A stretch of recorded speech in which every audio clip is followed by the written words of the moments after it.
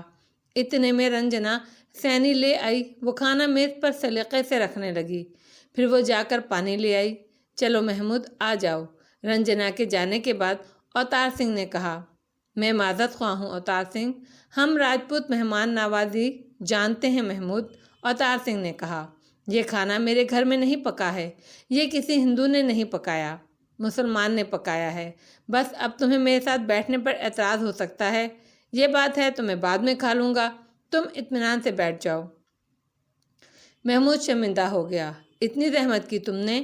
میں نے نہیں کی، زحمت دی۔ جن کے مکان میں ہم رہ رہے ہیں مسلمان ہیں، میں نے رات کو کہلوا دیا تھا، یہ سب کچھ انہوں نے ہی پکا کر بھیجا ہے، اور کھانا بھی تم لوگوں کے ہی ہیں۔ محمود کھانے کی میز پر جا بیٹھا۔ آؤ نا اوتار سنگھ، تم کھاؤ، میں بعد میں کھا لوں گا۔ جو تم سمجھ رہے ہو وہ بات نہیں ہے، محمود نے کہا۔ آؤ، تمہارے بغیر میں کھانا نہیں کھاؤں گا۔ اوتار سنگھ بھی کھانے پر بیٹھ گیا۔ کھانا بہت لذیذ اور خوش ذائقہ تھا۔ ہر چیز اپنی جگہ لاجواب تھی، ایسے کہ چھوڑنے کو دل ہی نہیں چاہا۔ دونوں نے خوب ڈٹ کر کھایا۔ پیٹ بھر گیا، نیت نہیں بھری، محمود نے کہا۔ ادھر بھی یہی حال ہے، اوتار سنگھ بولا۔ ویسے تم لوگوں کے کھانے بہت مزیدار ہوتے ہیں۔ اب تو نیند آنے لگی ہے، کچھ کرنے کے قابل ہی نہیں رہا میں۔ تو چلو پاؤں پھیلا کر لیٹ جاؤ ذرا دیر۔ دونوں مسیری پر نیم دراز ہو گئے۔ ہاں اب اپنی فیس کی بات کرو، محمود نے کہا۔ میں تمہارے مذہب کے بارے میں جاننا چاہتا ہوں، اوتار سنگھ نے سادگی سے کہا۔ محمود کے لیے اس کی بات یکسر خلاف توقع تھی۔ وہ سنبھل کر بیٹھ گیا۔ کیوں جاننا چاہتے ہو؟ صحیح اور غلط میں تمیز کرنے کے لیے، اوتار سنگھ نے کہا۔ پھر پوچھا، تمہیں کوئی اعتراض ہے؟ تمہارا مذہب منع کرتا ہے تمہیں اس سے؟ نہیں، ہرگز نہیں، بلکہ اللہ کا حکم ہے اس کے دین کو پھیلانے کے لیے کام کیا جائے، لوگوں کو بتایا جائے تاکہ وہ سیدھی راہ اختیار کریں۔ تو مجھے بتاؤ۔ محمود چند لمحے سوچتا رہا، پھر بولا، یوں بتانا تو بہت مشکل ہے، اور میں کوئی عالم بھی نہیں ہوں۔ ایسا کرو، تم مجھ سے پوچھتے رہو، جو مجھے معلوم ہوگا اور جتنا معلوم ہوگا میں بتا دوں گا۔ ٹھیک ہے، پہلے تم مجھے اللہ کے بارے میں بتاؤ۔ تم اپنے خدا کو اللہ کیوں کہتے ہو؟ یہ اللہ کا اسم ذات ہے، اور خود اللہ نے ہمیں یہ بات بتائی ہے۔ اوتار سنگھ پوچھتا رہا، محمود بتاتا رہا۔ اس نے اللہ کی صفات، اس کی کتابوں کے بارے میں بتایا، فرشتوں کے، انبیاء کرام اور پیغمبروں کے بارے میں بتایا، اسلام کی تعلیمات اور احکامات کے بارے میں بتایا۔ اوتار سنگھ جس دلچسپی سے سن رہا تھا اور سمجھ بھی رہا تھا، وہ اس کے لیے حیران کن بھی تھا اور خوش کن بھی۔ محمود کو اندازہ ہوا کہ کچھ یہ سب اوتار سنگھ کے ذہن میں پہلے سے ہے۔ اللہ کی کتاب تو عیسائیوں کے پاس بھی ہے، اوتار سنگھ نے کہا۔ اس وقت 3 قومیں ایسی ہیں جن کے پاس اللہ کا کلام ہے، مسلمان، عیسائی اور یہودی، محمود نے جواب دیا۔ تو ان کو تو ایک ہونا چاہیے تھا، اوتار سنگھ نے اعتراض کیا۔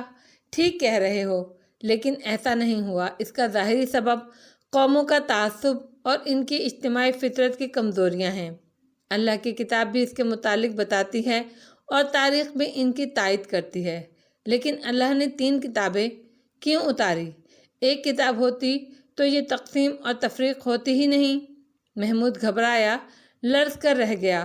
اوتار سنگھ کے چہرے پر نظر ڈالتے ہوئے اسے یہ احساس ہو گیا کہ یہ سوال بدنیتی سے نہیں بلکہ خلوص سے کیا گیا ہے، لیکن اپنے عجز علم کی وجہ سے وہ اس کا جواب دینے سے معذور تھا۔ اچانک اس بے بسی کے عالم میں اسے اپنے اندر روشنی سی پھوٹتی محسوس ہوئی۔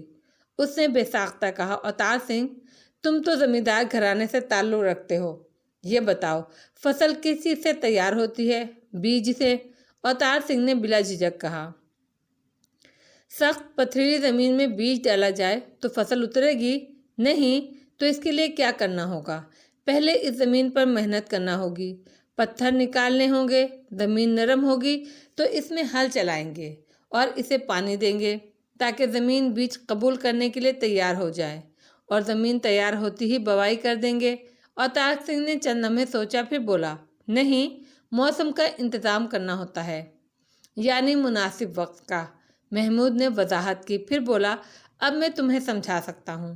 اللہ نے حضرت آدم علیہ السلام اور بی بی حوا کو زمین پر اتارا اور ان کی نسل میں برکت فرمائی، لیکن جلد ہی انسان گمراہی میں پڑنے لگا۔ اس کی گمراہی بہت تیزی سے بڑھتی گئی۔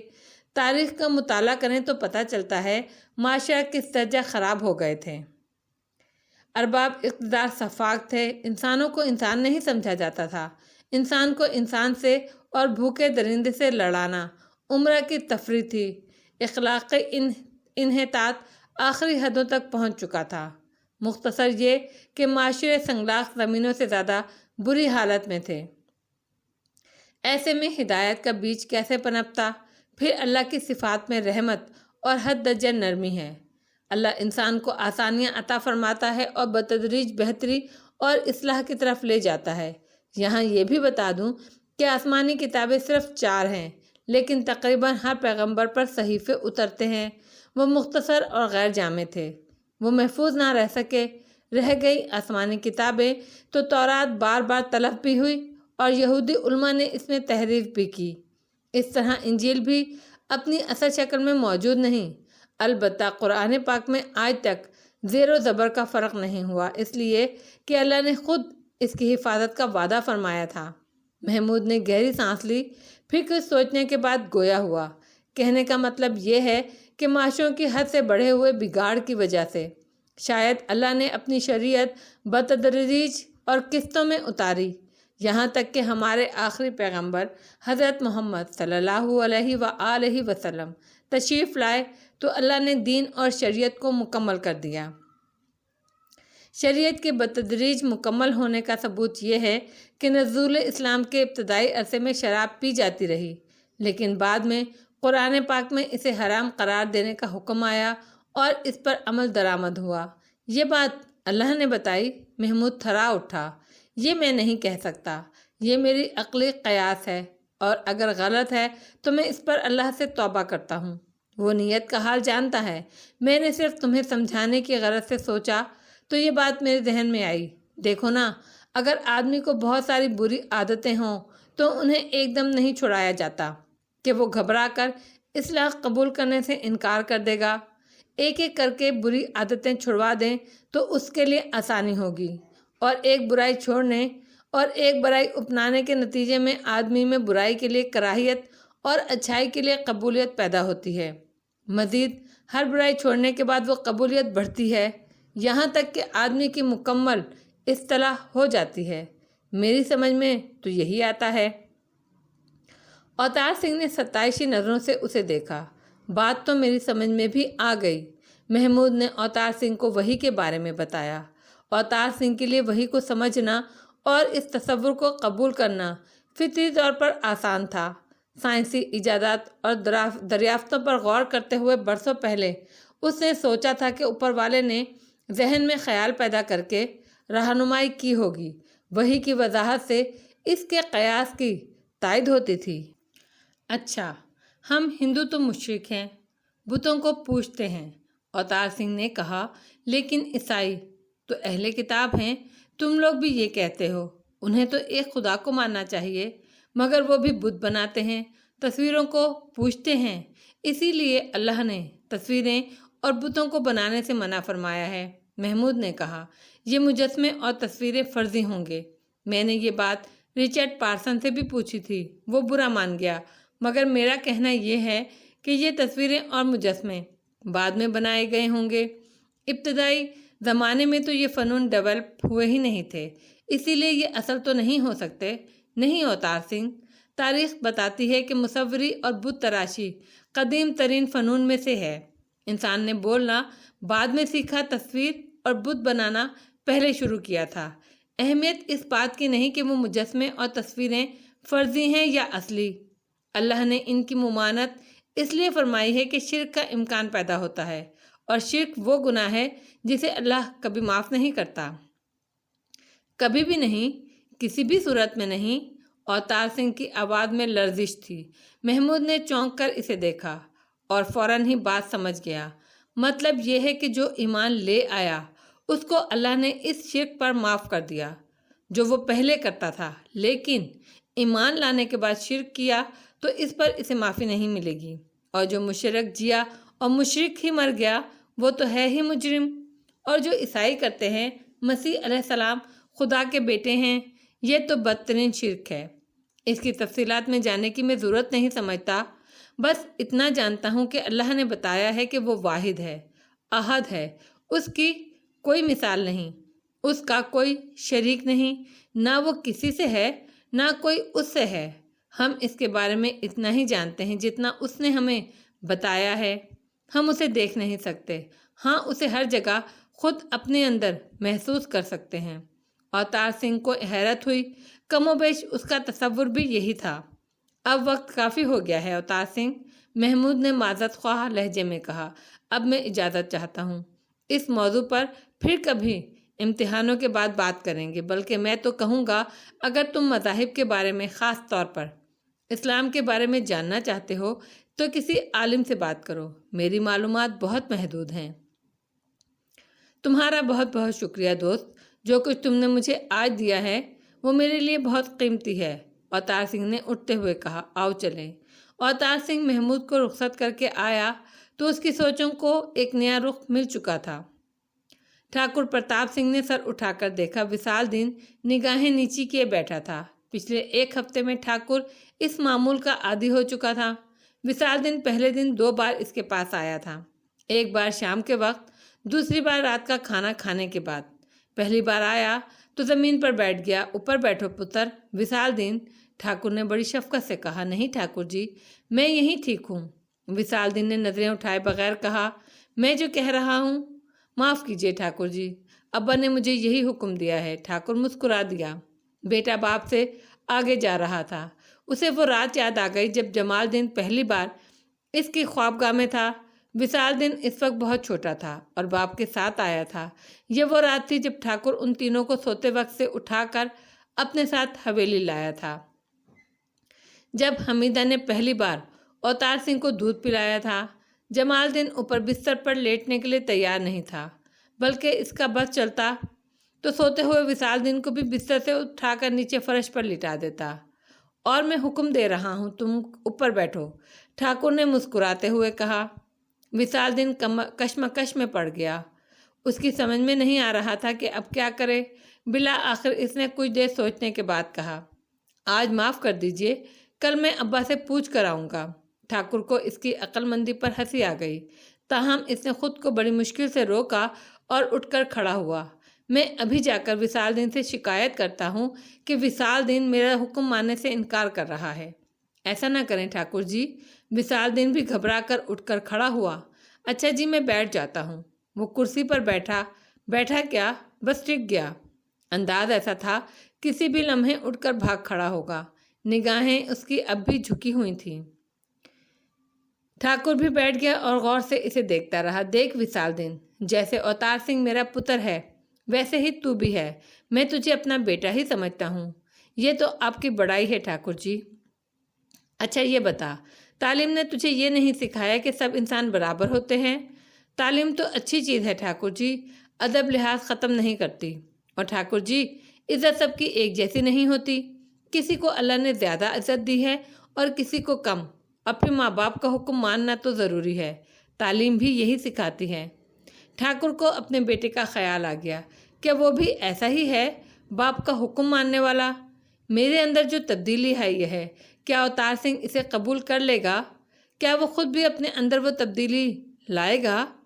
ان سوالوں کا جواب تو وقت ہی دے سکتا تھا، اور ٹھاکر اس کا انتظار کر رہا تھا۔ وہ بیٹے کو اپنی تبدیلی کے بارے میں بتانے کو بےتاب تھا، مگر وہ بیٹے کے اختلاف کے امکان سے بھی ڈر رہا تھا۔ اگر اس نے اختلاف کیا تو کیا ہوگا؟ وہ تو بہت بڑی آزمائش ہوگی اس کے لیے۔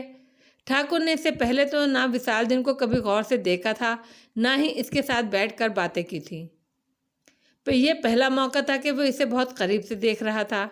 پہلے دن ہی اسے اندازہ ہو گیا کہ بیٹا باپ سے بہت آگے ہے۔ جمال دین بہت کم گو تھا، لیکن وشال دین سے موازنہ کرتے ہوئے اسے بڑی آسانی سے باتونی قرار دیا جا سکتا تھا۔ وہ تو بولتا ہی نہیں تھا، سوال کیا جاتا تو مختصر سا جواب دے کر خاموش ہو جاتا۔ ایک فرق تھا، جمال دین کی نظریں اس کے سامنے ہمیشہ جھکی رہتی، جبکہ وشال دین کی موجودگی میں اسے دیکھے جانے کا احساس مسلسل ہو رہا تھا۔ یہ الگ بات کہ وہ نظریں اسے اپنے وجود میں چپتی ہوئی محسوس نہیں ہو رہی تھی، بلکہ اسے سہلائے جانے کا، گدگدی کا احساس دلا رہی تھیں۔ وہ ناگوار ہرگز نہیں تھیں۔ کئی بار ٹھاکر نے اچانک نظریں اٹھا کر وشال دین کو دیکھا، مگر وشال دین کو بدستور فرش کی طرف دیکھتے پایا۔ اسے خود بھی شبہ ہونے لگا کہ دیکھے جانے کا احساس محض اس کا وہم تھا، لیکن نظریں ہٹانے کے بعد احساس پہلے سے زیادہ توانا ہو جاتا تھا۔ دیر تک نظروں کی چوری کا معاملہ چلتا رہا۔ بالآخر ایک موقع پر نظروں کی وہ چوری پکڑی گئی۔ وشال دین کو نظریں جھکانے میں 1 ثانیے کی تاخیر ہو گئی تھی۔ ٹھاکر کو اپنی طرف متوجہ پایا تو اس نے گڑبڑا کر آنکھیں جھکا لیں، مگر ٹھاکر اسے دیکھ چکا تھا اور ٹھاکر کو خوشگوار حیرت ہوئی تھی۔ اس 1 ثانیے میں اس نے وشال دین کی آنکھوں سے جھلکتی محبت، برستی محبت دیکھ لی تھی۔ ایسی نظروں سے تو کوئی بیٹا اپنے باپ کو ہی دیکھ سکتا ہے۔ ٹھاکر کے اپنے احساسات بھی کچھ ایسے ہی تھے۔ اس ذرا سی دیر میں اس نے سمجھ لیا تھا کہ وشال دین کا پاس بیٹھنا اسے بہت اچھا لگ رہا ہے۔ اس پر اسے اوتار سنگھ جیسی محبت آ رہی ہے اور اس کی موجودگی میں اوتار سنگھ کی یاد جدائی والی تکلیف نہیں دے رہی تھی۔ پتر وشال دین کچھ کھاؤ گے؟ اس نے غیر معمولی شفقت سے پوچھا۔ نہیں ٹھاکر جی شکریہ، وشال دین نے مختصر سا جواب دیا۔ تم تکلف کرتے ہو پتر۔ نہیں ٹھاکر جی، میں گھر سے کھانا کھا کر آیا تھا۔ اس پر ٹھاکر کو حمیدہ اور جمال دین کا خیال آ گیا۔ 1 سال بعد وہ گھر آیا تھا اور پہلے ہی دن ماں باپ کے ساتھ گزارنے کے بعد بجائے اس کی دلجوئی کے لیے حویلی چلا آیا تھا۔ ٹھاکر جانتا تھا وشال دین کے آنے میں اس کے ماں باپ کی مرضی بھی شامل ہوگی۔ وہ جانتا تھا کہ ان کی طبیعت میں کتنا ایثار ہے۔ ٹھاکر نے خود کو ان کی جگہ رکھ کر سوچا۔ اوتار سنگھ چھٹیوں میں گھر آتا تھا تو اس کا جی چاہتا تھا وہ ہر پل اس کی نظروں کے سامنے رہے، اور اوتار سنگھ چھٹیوں میں گھر سے کم ہی نکلتا تھا۔ ہاں، اس کی پڑھائی کی مصروفیت جاری رہتی تھی۔ خود ٹھاکر بھی اپنے کاموں میں لگا رہتا تھا کہ زندگی یہی ہے، وہ اس میں خوش رہتا تھا۔ اس کا بیٹا گھر میں موجود ہے اور وہ جب چاہے جا کر اسے دیکھ سکتا تھا۔ وہ جانتا تھا حمیدہ نے اوتار سنگھ کو دودھ پلایا ہے، وہ اس سے کتنی محبت کرتی ہے، لیکن اس نے کبھی اوتار سنگھ سے نہیں کہا کہ ہر روز جا کر حمیدہ سے ضرور مل کر آیا کریں۔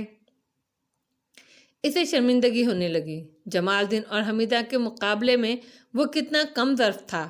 پتر وشال دین، تم حمیدہ اور جمال دین کے ساتھ وقت گزارنے کے بجائے میرے پاس چلے آئے، یہ تو زیادتی ہے۔ اس نے کہا۔